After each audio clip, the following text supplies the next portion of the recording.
En la personne du pasteur Yaro Timothée. Recevons l'homme de Dieu.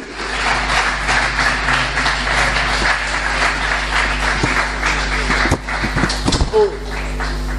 Merci beaucoup.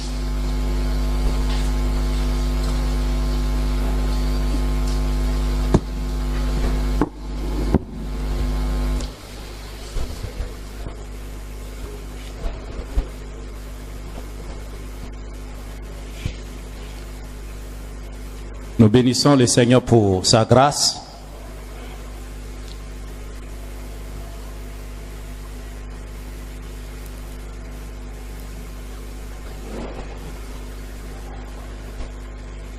Et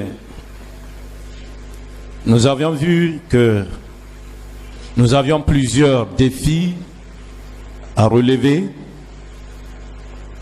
Nous avions parlé du défi du modèle.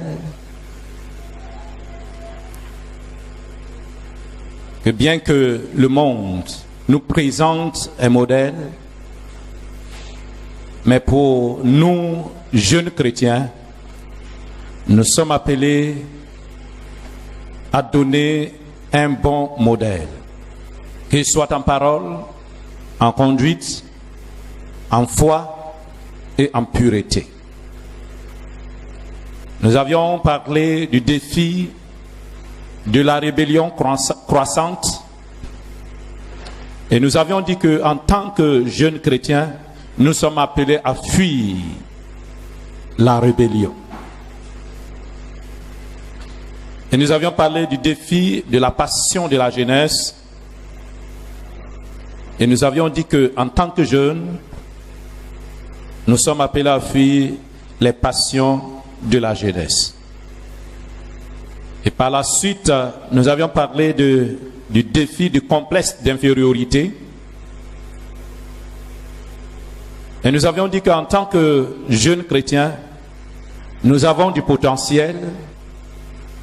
Et pour cela, quel qu'en soit notre niveau intellectuel, quel qu'en soit ce que nous pouvons dire ou constater dans notre corps, qui peut nous pousser au complexe d'infériorité, Dieu nous voit et nous a créés beaux, belles, et Dieu nous a donné du potentiel pour pouvoir relever les défis qui sont devant nous. Donc pour cela, il est important que nous ne nous complaisons pas devant qui que ce soit, parce que Dieu nous a donné ce qui est nécessaire dans la vie de chacun d'entre nous pour pouvoir relever des grands défis. Et nous avions terminé dans cette partie en disant que David n'a pas regardé la taille de Goliath, ce qui a poussé toute l'armée d'Israël à être complexés et qui leur a mené en quelque sorte dans la défaite. Donc si nous pouvons dire, c'est que le complexe d'infériorité nous amène aussi à la défaite. Si vous êtes complexé, il vous serait très difficile de pouvoir réussir. Très très difficile. Parce que dans votre complexe d'infériorité, vous allez trembler, vous allez faire des choses que vous ne devrez pas faire. Vous allez commettre des erreurs que, en fait, si vous étiez tranquille dans votre pensée, vous n'aurez pas dû commettre ces erreurs. Mais hélas, plusieurs sont tombés dans ces mêmes situations comme Israël. Mais gloire soit rendue à Dieu qu'il y avait David, un jeune homme comme toi, et nous pouvons dire un gamin qui est venu relever le défi. Et le David ici, c'est toi ce matin. Face aux différents défis qui sont devant nous, tu peux les relever.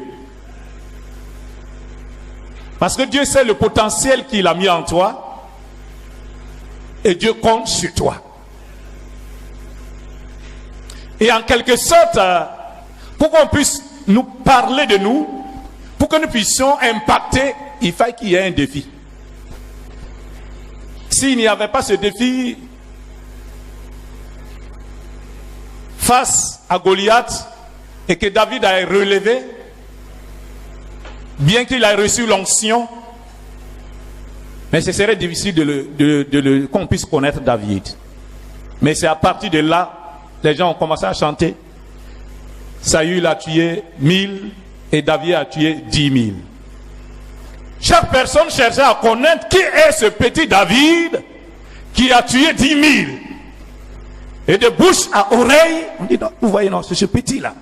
C'est lui qui a tué Goliath. C'est ce petit-là qui a fait ça. Oui, c'est lui. Pour qu'on puisse parler de toi, il faille qu'il y ait un défi. Et Dieu va toujours occasionner, permettre qu'il y ait des défis. Et c'est ceux-là qui auront une mentalité haute, qui seront capables d'affronter ces défis et de pouvoir les relever.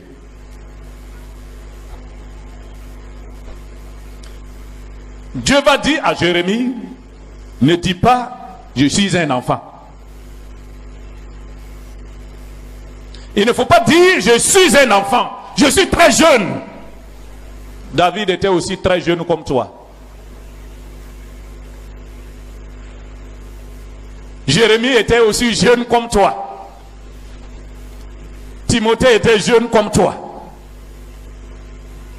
Mais si on parle d'eux aujourd'hui, c'est parce que face aux défis, ils ont pu les relever. Frères et sœurs, nous ne pouvons pas empêcher qu'il y ait des défis.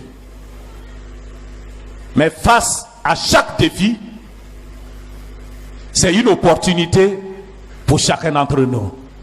Quand il y a les défis, c'est une opportunité pour toi. Pour montrer le talent, le potentiel que Dieu a mis dans ta vie. Les situations ne peuvent pas ne pas venir. Mais quand il y a les situations, tandis que nous, les Africains, nous voyons que c'est des problèmes, d'après certaines personnes, les Chinois, ils trouvent que ce sont des opportunités. Et nous voyons que depuis un certain temps, les Chinois ont pris l'Afrique, parce que pendant qu'on voit, on dit c'est la guerre, c'est ceci, c'est les troubles, et ils trouvent que ce sont des opportunités.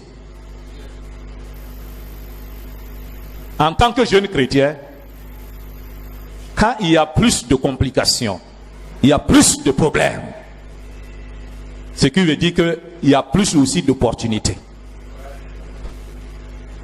Parce que c'est face à ces choses-là que tu vas démontrer ce qui est en toi, ce que Dieu a mis en toi. Quand il n'y a pas de problème là, il n'y a pas de défi là,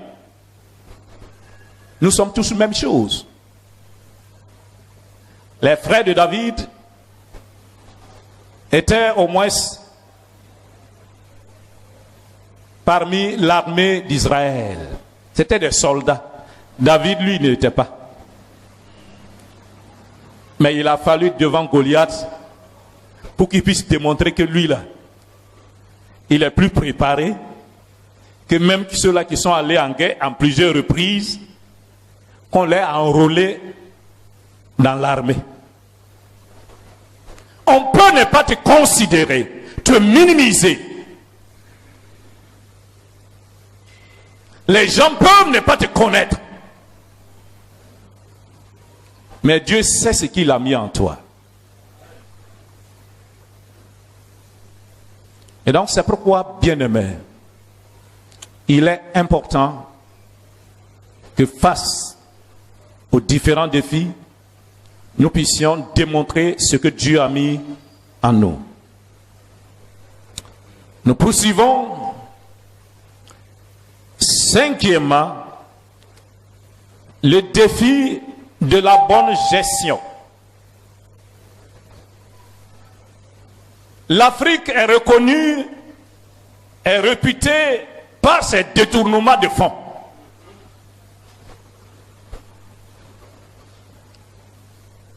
De la tête jusqu'en bas, ce sont des détournements qui se passent.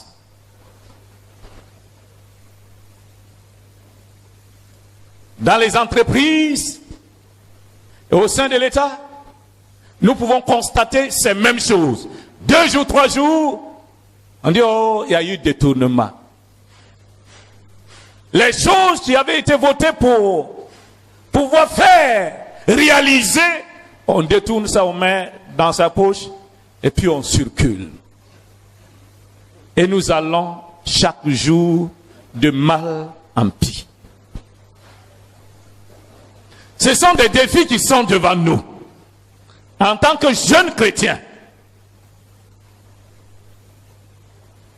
nous en parlons chaque jour. Mais qu'est-ce que le jeune chrétien doit faire? Mais malheureusement,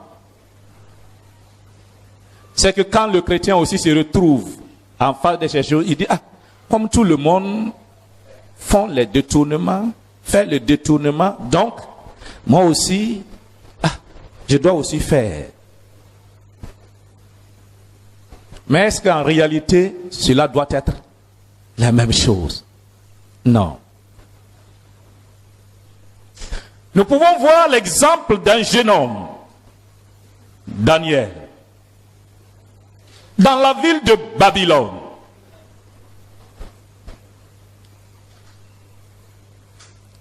Daniel, il a été amené captif en Babylone. Et par la suite, on leur a choisi pour être enseigné dans la langue des Chaldéens, pour qu'ils puissent administrer, conduire la nation. Ils ont été admis à des postes. Des gens cherchaient des occasions, comment ils vont accuser Daniel. Où ils vont trouver des failles pour pouvoir accuser Daniel. Dans Daniel chapitre 6, le verset 4. Quand le roi Darius est arrivé, Darius a jugé bon de choisir 120 satrapes. Et parmi ces 120 satrapes, il a choisi 3 auxquels il voulait mettre Daniel à la tête. Les gens vont commencer à faire des investigations pour vérifier, est-ce que lui là, on ne peut pas trouver des failles dans sa gestion des finances, dans sa façon de parler, dans son attitude. Et quand nous lisons le verset 4, il dit, dans leur investigation, ils n'ont pas trouvé quelque chose sur lequel ils pouvaient s'appuyer pour pouvoir accuser Daniel. Ils ont fouillé dans la gestion, ils n'ont pas trouvé. Les défis de la bonne gestion. Frères et sœurs, jeunes chrétiens, nous sommes dans un monde corrompu. Dans un monde que les détournements bas sont pleins. Dans tous les domaines.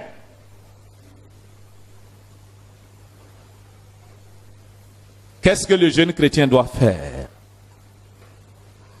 Quand les gens essayent de vérifier dans notre vie, dans notre façon de gérer les choses, est-ce qu'ils peuvent dire vraiment, lui là, on peut le faire confiance?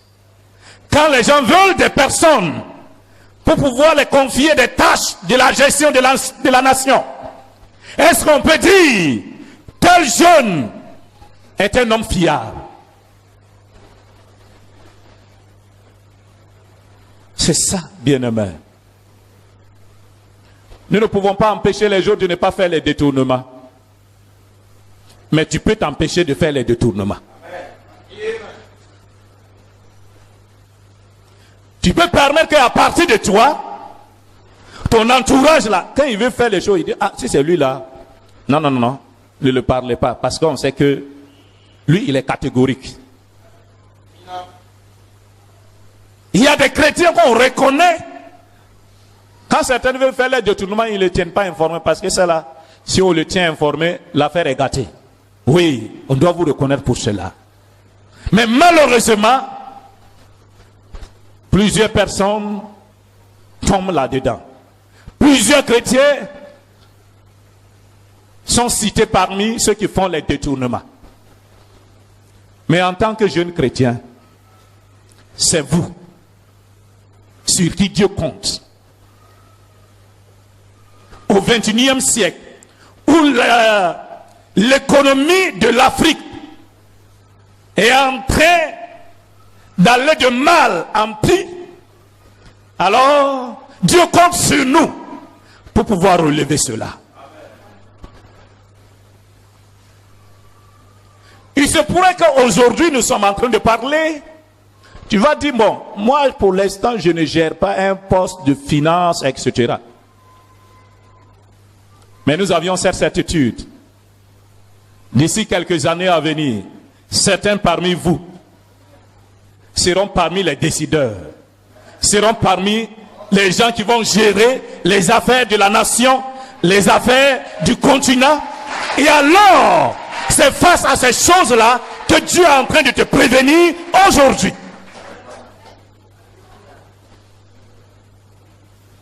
Parce que le changement peut venir à partir de toi quand Dieu va te mettre dans ce poste. Il ne suffit pas seulement de s'asseoir aujourd'hui pour parler.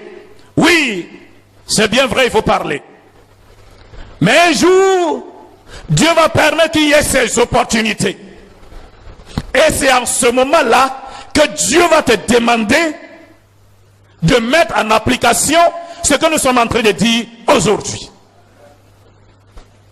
Il y aura des personnes que Dieu va appeler à pouvoir redresser l'économie de l'Afrique. C'est en ce moment que Dieu va te demander d'appliquer cette méthode de la bonne gestion.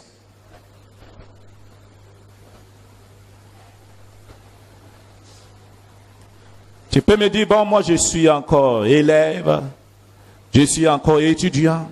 C'est bien vrai. Tu ne sais pas ce qui arrive demain. Mais nous sommes certains et nous sommes rassurés qu'il y a des personnes au milieu de vous, dans les années à venir, qui seront parmi les décideurs. Et en ce moment-là, c'est ça Dieu va te regarder. C'est ça Dieu va te juger. Aujourd'hui, tu n'as pas encore cette responsabilité. Mais Dieu te prévient que cela va arriver. Mais quand tu seras en face de ces défis, les gens te diront, DG, il est important, tu vois, personne ne va savoir. Il suffit seulement que nous faisons ça et on va détourner, on va faire nos affaires. C'est en ce moment qu'il faut dire non. Moi, je connais le Seigneur. Je suis appelé à redresser les choses. Donc, dans les détournements, je ne suis pas dedans. Les choses peuvent changer à partir de nous. Ne croyez pas que le changement peut venir du monde. Quand nous faisons l'histoire du monde, tous ces pays qui sont développés, le changement est venu à partir des chrétiens. C'est à partir de l'Église. Donc, jeunes Africains, c'est possible qu'il y ait le changement dans notre vie, dans la gestion de nos nations, à partir de nous. Dieu compte sur nous. Daniel, les gens ont fouillé pour savoir comment il gérait les affaires. Ils n'ont pas trouvé de défaut. À l'instar de Daniel, sois un bon gestionnaire. Sois un bon gestionnaire. Les gens vont vérifier voulant t'accuser, ils vont fouiller pour voir si tu n'as pas fait des détournements. Ils trouvent 0 détournement. Parce que Dieu compte sur toi pour relever les défis de la gestion.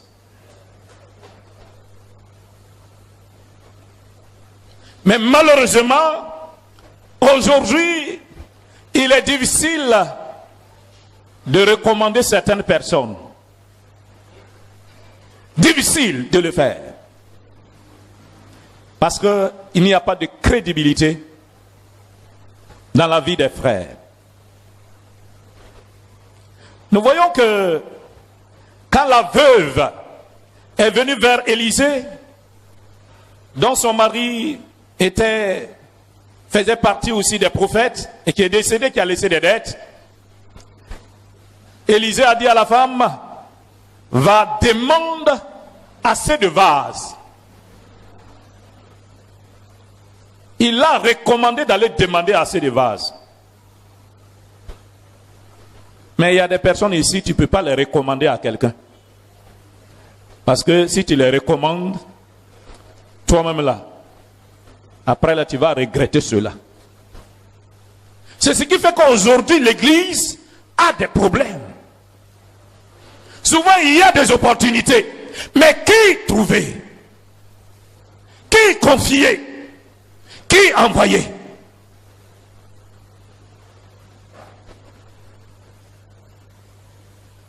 Mais gloire soit rendue à Dieu, parce qu'il y a des jeunes comme toi qui sont prêts à relever ces défis, qui sont quand même recommandables. On peut les recommander. Relever les défis de la gestion, d'une bonne gestion. Même si l'économie va de mal en pis, mais Dieu compte sur nous pour relever ces défis. Les défis, sixièmement, les défis de la pauvreté, sur lesquels nous allons nous attarder.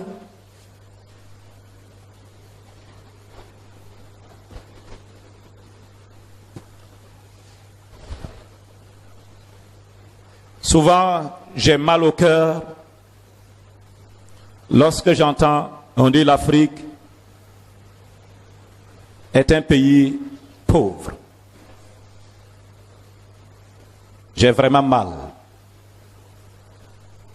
Très mal.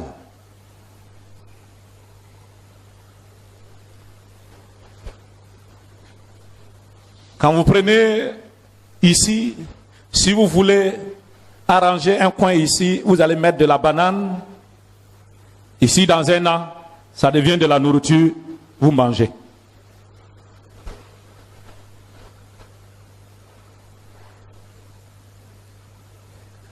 On a de la forêt, on a des terrains qu'on peut cultiver, on a des terrains qu'on peut valoriser, et malheureusement,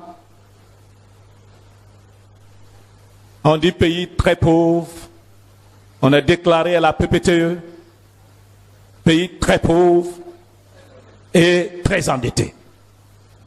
Et l'Afrique est fière, elle est contente, parce qu'elle est déclarée à la PPTE. Hey! Pays très pauvre et très endetté. Et l'Africain est content. Il brandit cela dans le monde entier pour qu'on puisse les donner, les soutenir, pour qu'on puisse les aider. Et quand ces fonds viennent encore, on détourne cela, on va déposer là-bas encore.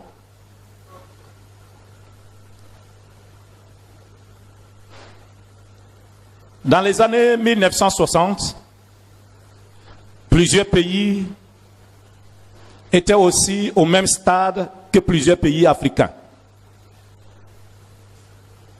Plusieurs pays dans le monde étaient au même pied d'égalité que les pays africains.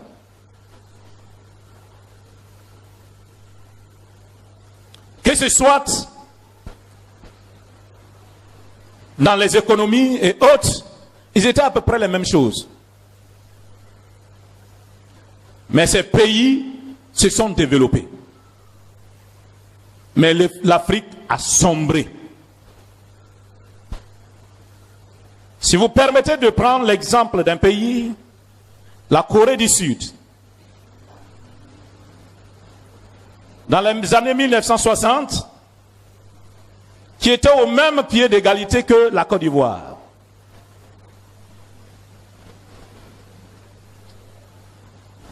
Et qui a suivi des guerres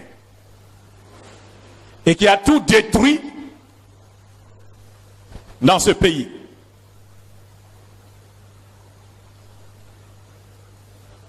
Et plusieurs se sont donnés au Seigneur. Quand nous essayons de voir, il y a au moins 31% de chrétiens, 31,6% de chrétiens, la population, et dont 24,24% de chrétiens évangéliques. Et 7,6% catholiques. Après eux, c'est les bouddhistes qui viennent, avec 24% de la population. Mais en 2010, ce pays qui était au même stade que la Côte d'Ivoire en 1960 est monté en 10e position mondialement, c'est-à-dire dans l'économie. Ils occupaient la 10e position. Et quand nous essayons de voir l'histoire, ceux qui ont révolutionné ces choses, c'est l'Église. Qui ont révolutionné les choses, qui ont amené la croissance dans ce pays, c'est l'Église.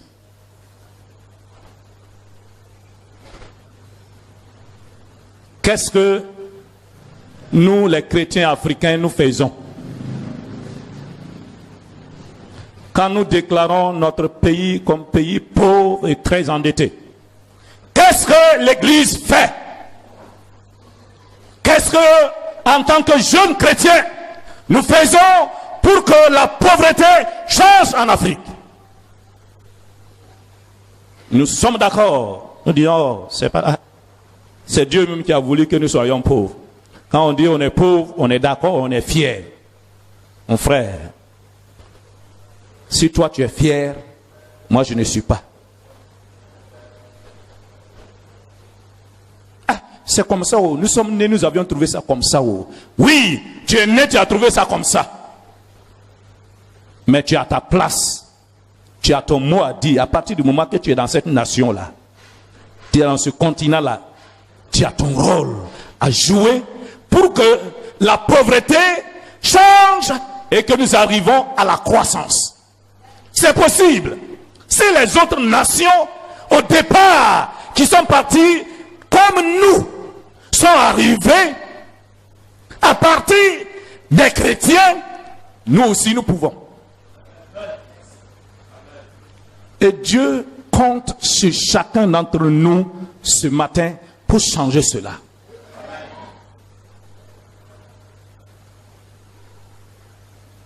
Il est important, très important. Et le milliardaire Bill Gates pouvait dire ceci, que s'il est né pauvre, c'est la faute de ses parents. Mais s'il meurt pauvre, c'est lui-même sa faute. Tu es né pauvre, je n'en disconviens pas. Mais si tu meurs pauvre, c'est toi, ta faute.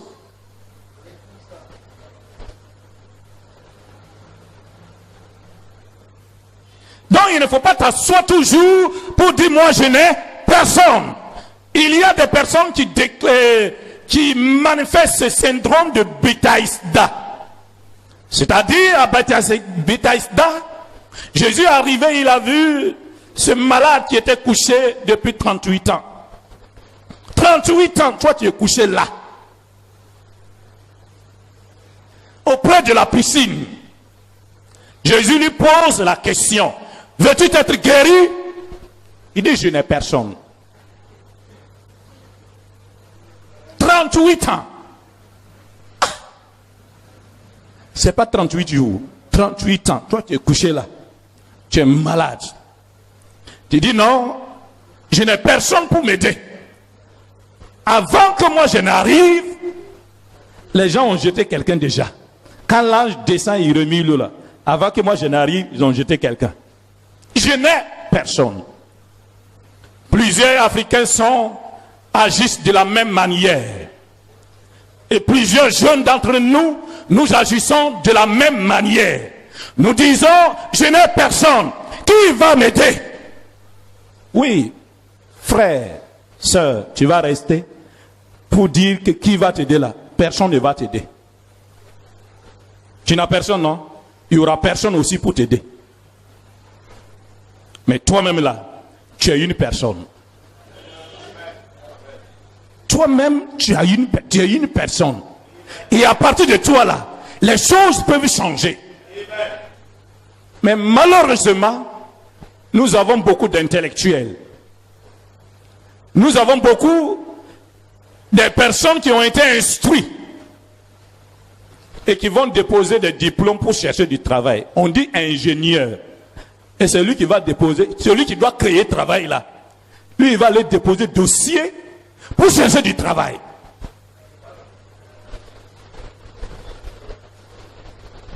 Vous voyez, frère, il faut que nous changeons notre mentalité. Sinon, l'Afrique ne va pas sortir de sa pauvreté. Dans nos éducations, qu'est-ce qu'on nous prépare? Nous prépare à devenir des fonctionnaires.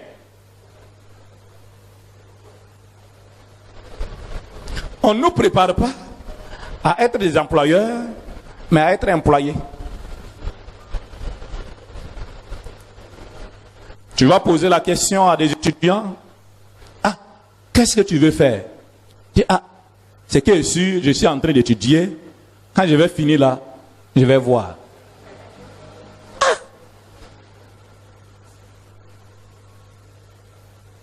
À partir de la 3e, toi tu ne sais même pas ce que tu vas faire. Bac, tu ne sais pas ce que tu vas faire. Maîtrise, tu ne sais pas ce que tu vas faire. Ce doctorat, tu vas déposer des diplômes, tes gros diplômes pour pouvoir chercher de travail.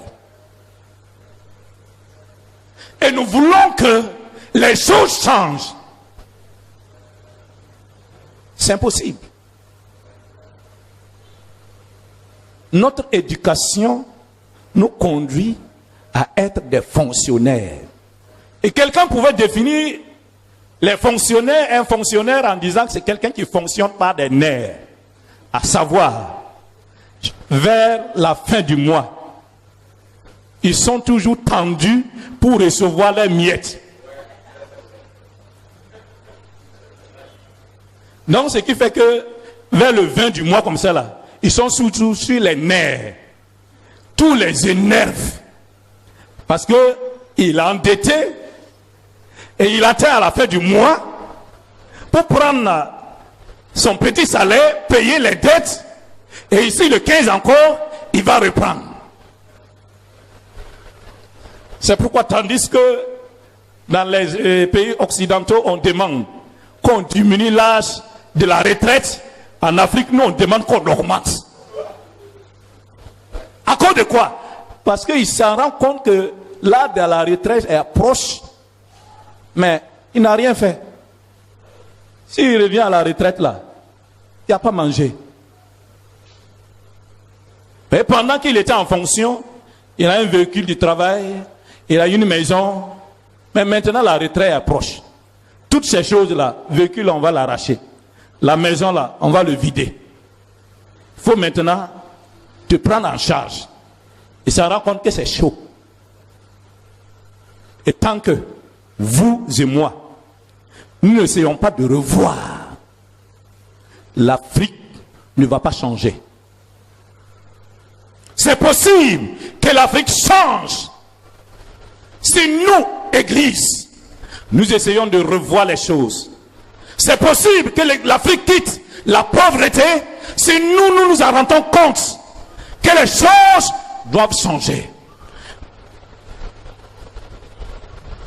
Mais combien de fois, même dans nos églises, ça ne va pas, je suis pauvre, je n'ai personne, 38 ans, il est couché là, il se dit, il n'a personne.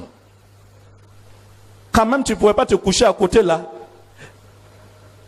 Si l'ange a remué, toi tu tombes dedans, tout le temps tu vas aller te coucher derrière, avant que tu n'arrives, il y a quelqu'un qui est tombé dedans. C'est par manque de réflexion. Nous sommes là, nous chantons que nous sommes pauvres. Mais qu'est-ce qu'on fait pour que la pauvreté change? Pour qu'on devienne riche? Qu'est-ce qu'on fait? Celui qui a écrit le livre « Comment réfléchir pour devenir riche » pouvait dire, un chrétien, il a dit à sa mère un jour que vraiment notre pauvreté là, et je ne sais pas si c'est Dieu qui a permis. Et c'est là sa mère lui a dit non, si nous sommes pauvres, ce n'est pas la faute de Dieu, mais c'est que ton père, tes parents n'ont jamais voulu devenir riches. Et cette parole l'a révolutionné. Il a commencé à réfléchir comment devenir riche. Et c'est ainsi qu'effectivement il est arrivé, il est devenu riche. Frère, l'Afrique, les gens disent que l'Afrique est pauvre. Mais est-ce qu'en réalité, l'Afrique est pauvre?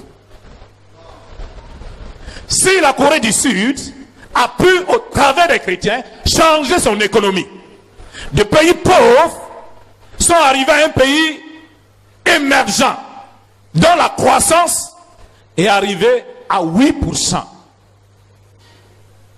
Pourquoi pas nous en Afrique? Pourquoi pas nous, les chrétiens, les jeunes africains, capables de révolutionner les choses, de réfléchir pour dire, viens, qu'on déclare l'Afrique, ou on déclare la Côte d'Ivoire comme pays très pauvre et très endetté. Mais à partir de notre génération, les choses doivent changer.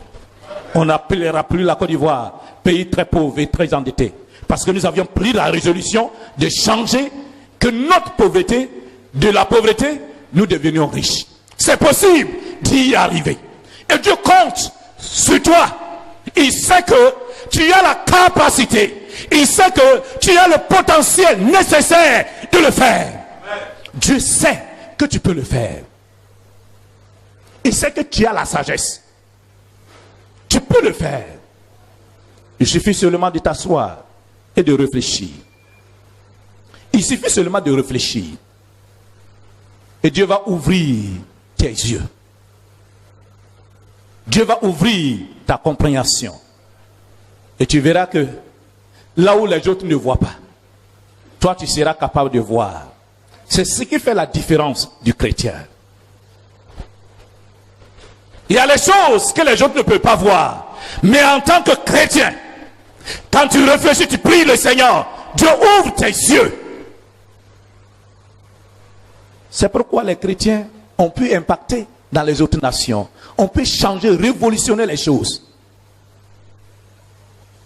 Donc ne nous contentons pas comme les autres personnes en disant nous sommes pays pauvres, l'Afrique est pauvre et on a besoin des aides des autres côtés.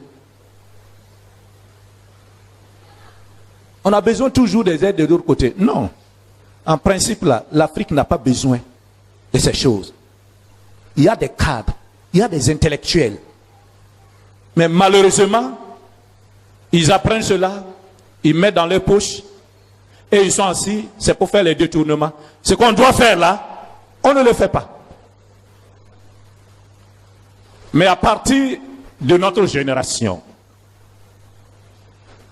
à partir de vous et moi, nous pouvons révolutionner les choses. Frères, sœurs, plusieurs défis nous sont lancés. Et Dieu compte sur vous et moi pour que la pauvreté de l'Afrique change. Regarde ton ami, dis-le, moi je ne suis pas pauvre.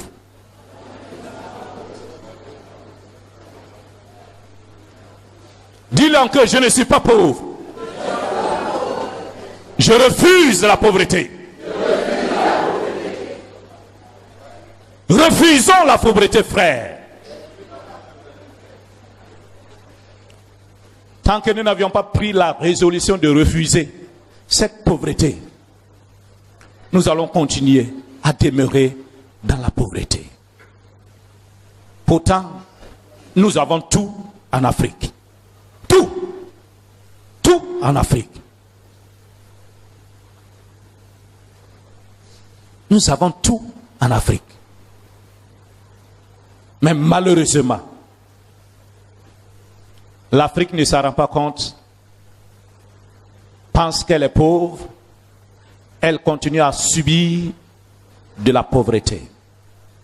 Mais Dieu compte sur vous et moi pour que cette mentalité change et que l'Afrique devienne un pays émergent, un pays riche, au travers de l'Église qui est capable de révolutionner les pensées. Vous savez, frères, Dieu nous a fait grâce. Parce que quand vous faisiez l'histoire, ça vous amène à comprendre que l'Église a joué beaucoup de rôles dans le monde entier. En ce qui concerne l'évolution, l'Église a joué beaucoup de rôles. Mais malheureusement, c'est nous les Africains là, et particulièrement francophones, c'est nous, on n'a rien compris. On n'a rien compris. On pense que c'est seulement venir à l'église, chanter, Jésus m'a sauvé et toi. Non, Jésus t'a sauvé. Lui, il n'est pas encore sauvé. Mais tu fais quoi pour qu'il puisse savoir que Jésus qui t'a sauvé là, tu vas aller au ciel. Et que tu es mieux que lui. Tu fais quoi? Approche-toi de Dieu. Quand tu vas repartir de ce programme-là, moi, j'aimerais fouetter ton orgueil.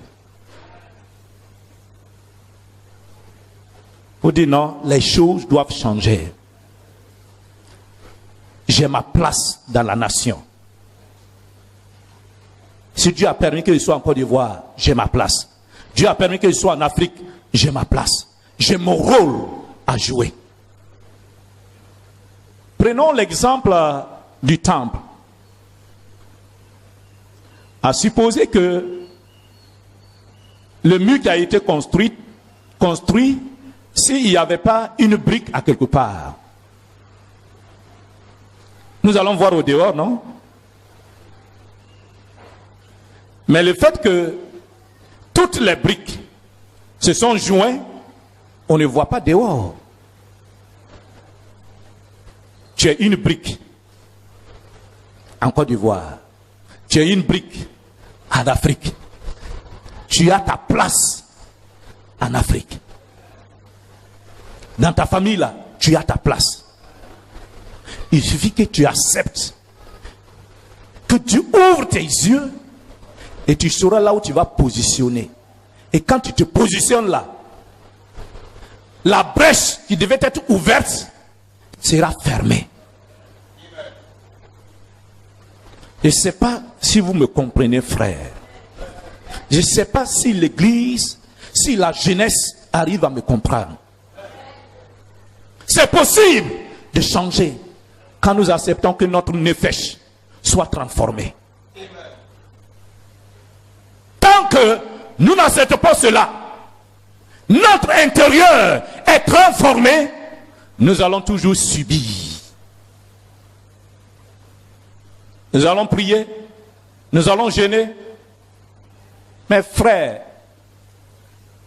il y a un de nos enseignants qui dit que le Saint-Esprit est tellement discipliné qui ne viendra pas jouer le rôle de ce que nous devrons faire. Le Saint-Esprit est discipliné. Nous allons parler en langue. Nous allons jeûner, nous allons prier. Mais ce que tu dois faire là, si tu ne fais pas ça là, ça ne va pas changer, hein, frère. Donc ne te focalise pas pour dire je n'ai personne. Dieu t'a déjà donné tout. Il sait que tu peux. Si même il n'y a personne à côté là, et c'est que personnellement comme ça là, tel que tu es là, il a quelque chose qu'il a mis et qu'à partir de toi seulement là, il suffit seulement de te lever et tu vas bouleverser le monde entier. Mais malheureusement,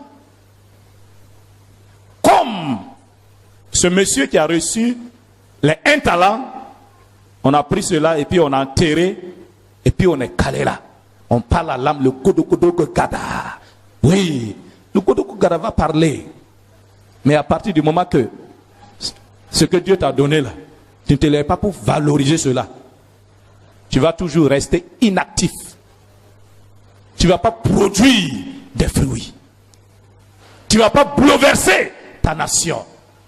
Oh, Dieu voudrait que ce qu'il t'a donné là, à partir de ça, tu bouleverses le monde entier. Toi que les gens ne considèrent pas, ont minimisé, ont rejeté. La pierre rejetée est devenue la principale de l'âme.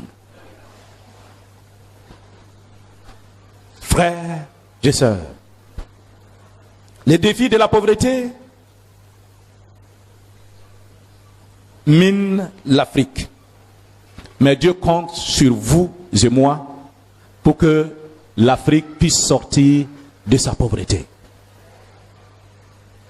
Pour que ces personnes qui n'arrivent pas à avoir à manger puissent avoir de l'emploi. Nous allons y revenir.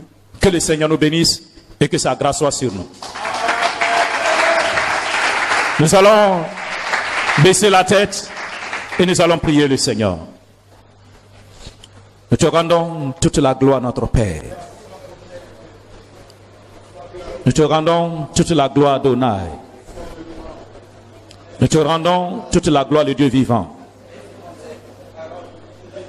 Te disons infiniment merci pour ta parole.